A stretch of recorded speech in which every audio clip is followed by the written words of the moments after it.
Hey, Juvwe Torunume. Oh, Juvwe Torunume. Uruma kiri omamle mo. Juvwe Torunume. Uruma kiri omamle mo kinde. Juvwe Torunume amikiwo. Yotule majaka kaya mefwayo murakbana. Ikunati. Yete dijanyo kwa jibrano kwa urobona. Yeme okurone ya bebe berobo. Wado eno bebe. Yedi mama koko amana bebya edi kpokpo. Inano Juvwe Torunume ino. Urobome Nigeria kpososore gbare isoko. Ikwo voketa ne me waine bi soda irekodo. Asara iworigo kebetina. Odio merure ojoro obono ogaga yoke na tubukure. Kada yetade kero de ikwo vo. Irekodo na sagba. Ajetado do ikwo vo ekero esoro. Tumise sodele wa awo ememera. Ọ̀rẹ́ bí àrẹ̀bọ̀ ọ̀yẹ́ di Kpokpo. Juvwe Torunume. Juvwe Torunume. Uruma kiri omamle mo do. Juvwe Torunume. Uruma kiri omamle mo kinde. Juvwe Torunume amikiwo.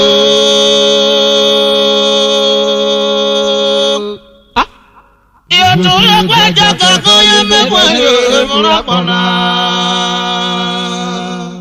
Oriare. Yete dijanyo kwa jibrano kwa urobona. Adanwe ọmọ tí ọ ẹrù. Yedi mama koko amana bebya edi kpokpo. Do you travel? Inano Juvwe Torunume ino.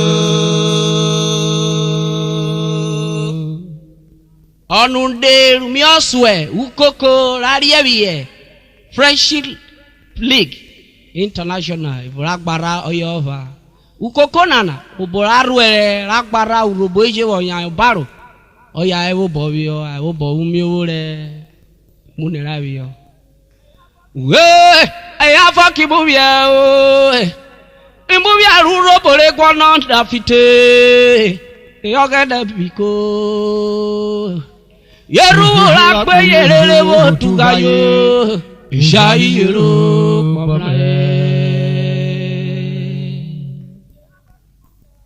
Afaki mubia o Yimubia rurobo le gwana dafite Agada biko Yeru la pe yerere wo tugayo Ishayi yero pamlaye Yobu we dorika ewetaja. We know afaki muya. Otulukwo robo abaro yina. Afaki muya. Ye muya riko nere kwana dafenate. Agana biko. Eru ora kweye wo tugaye. Eja yero pamla.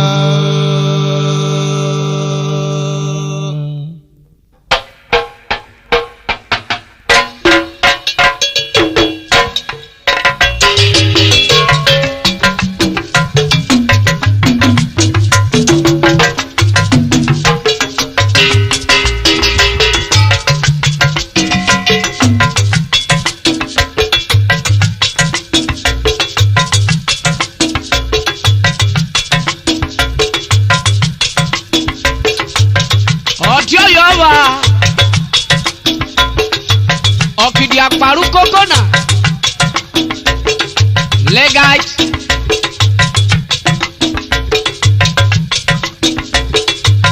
Egodo tire Juvwe Oyi president Ọlọ́wọ́ pa ọ́ legite Obarwe Mwara Mesha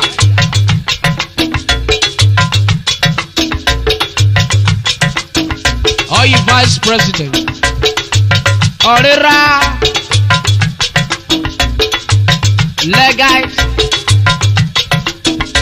Uyeswe Festus Koyi Secretary General Ijayologa Arwelo bo akpara ulo Asalami Michael Orwelite Wanu waji wo bobio yo bole chori re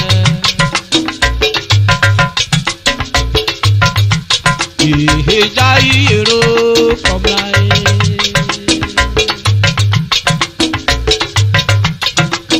Ijayiro akomlae Kemu yaruro boli biko bonangora Ijayiro komlae Imu yaruro boli biko bonangora Ijayiro komlae Yuko gori friendship yo ribiko bonangora Ijayiro komlae Kokori friendship yo ribiko bonangora Ijayiro komlae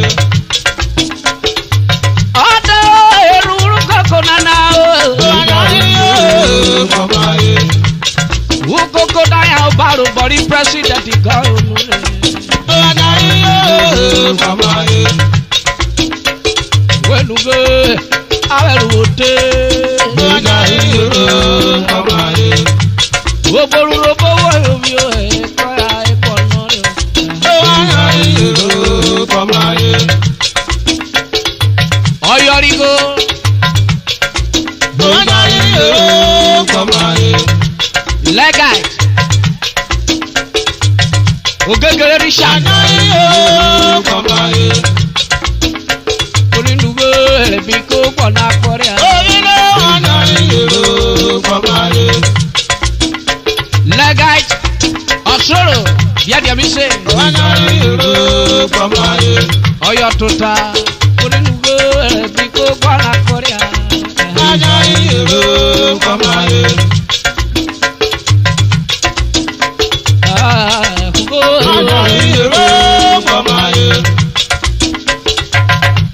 Legite Obiogo Joshua Ijayiro komlae Financial Secretary Onindugo ebiko pona korea Ijayiro komlae Okorukwa kolade ya akpatu wewi awo dededi yo Ijayiro komlae Awadu kokori gedelo ma wa gbogbo na darigo Ijayiro komlae Onindugo obura koko jogo Ijayiro komlae Kokori principio libiko kona korea Ijayiro komlae Legite Kpokpo Jonah Ijayiro komlae Onindugo libiko kona korea Oyo Galaza Ijayiro komlae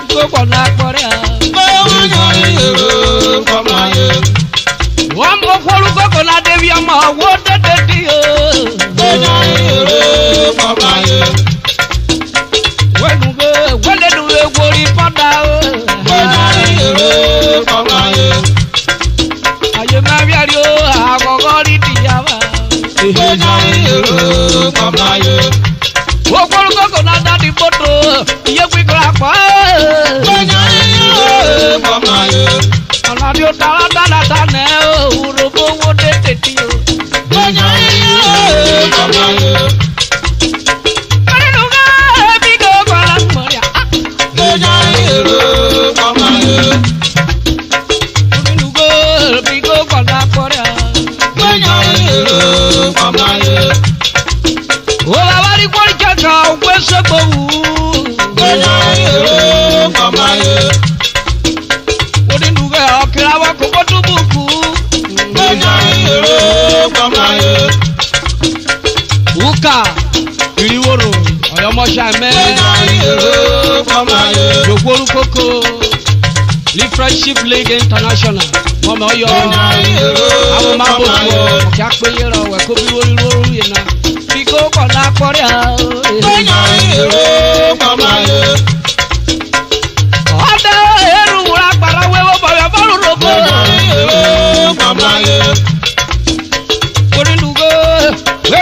yo. Ya va do to pico la ko mi buona vertina.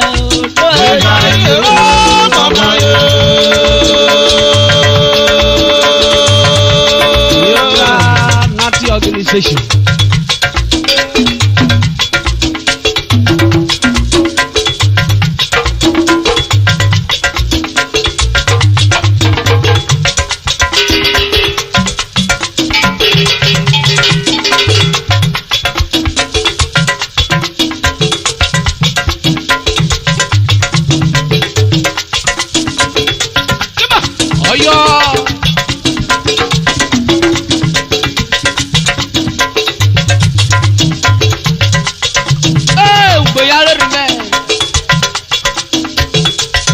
Nathaniel, Chairman, Chief Executive Director, Nathaniel Nigeria Limited. Ekalaka. Kubadia kewo bi work as weje. Ode abedigo agofure. Opurigo. Ajo ni be gbe yare ri o, ti abeje di gbe yayo. Wado. Kiba.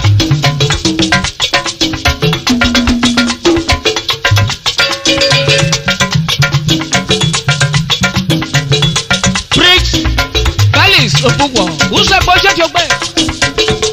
Yorùkẹwẹ, Ọ̀yọ́ tó taru robo. Engineer Sule, thank you very much.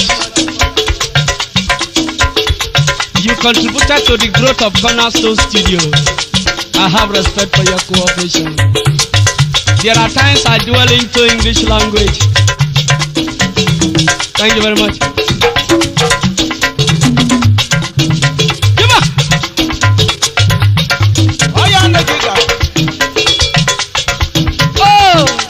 Johnson Atagana. Bebe votu ko me oni abowe odle Atagana de yeruwe kecha. Okobiro.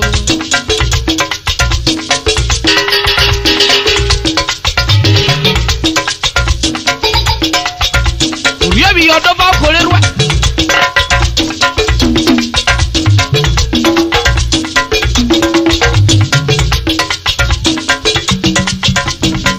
Professor Johnson Ositejowore Aja.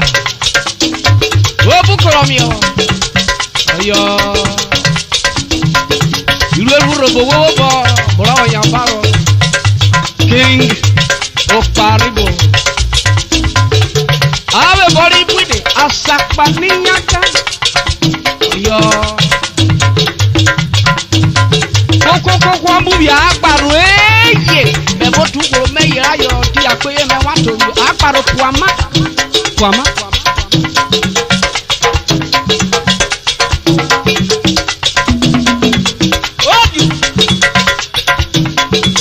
Patrick Riwo Atagalo numi yoruwe Omo Kolisi Professor Atipoyo Opadada Oyo Professor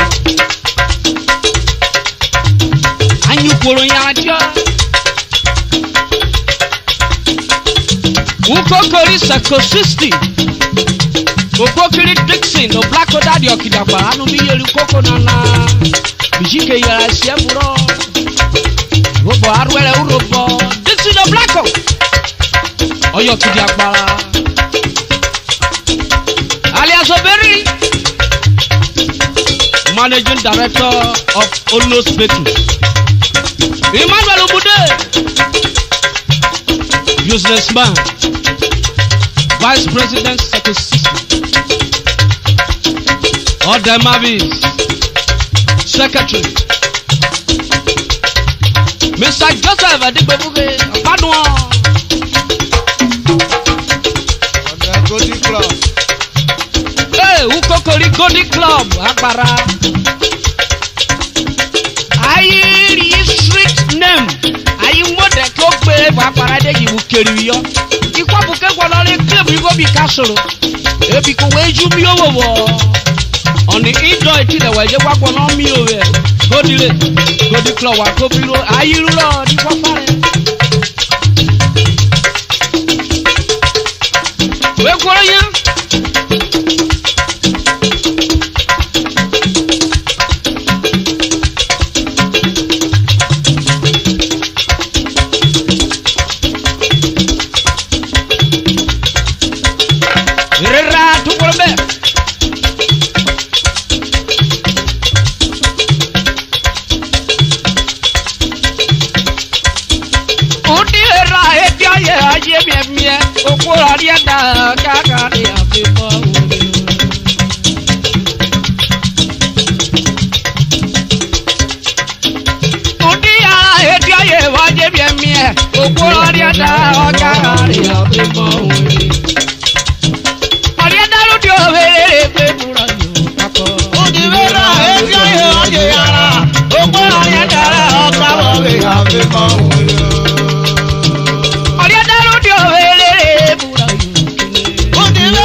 Juvwe Kpokpo.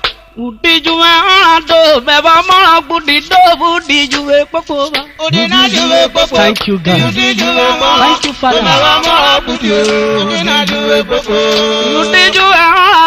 Udi Juvwe Kpokpo me fo wa sani la be no udi Juvwe wa. Udi na Juvwe Kpokpo. Udi Juvwe Father. Beba mara budi udi na Juvwe Kpokpo. Udi Juvwe Kpokpo do me mara budi do udi Juvwe wa. Udi na Juvwe Kpokpo. Thank you Father for another creativity natural organization. Udi Juvwe Kpokpo, udi Juvwe wa. Jilia mi eri do udi Juvwe Kpokpo. Udi na Juvwe Kpokpo. Mondoki, Udi Juvwe Sule, Beba mara budi udi na Juvwe Kpokpo. udi Juvwe Kpokpo, udi Juvwe wa. Me wa mara budi do udi Juvwe Kpokpo wa. Udi na Juvwe Kpokpo. Udi na Juvwe Kpokpo. Beba mara budi udi Victor Arigo, Terry.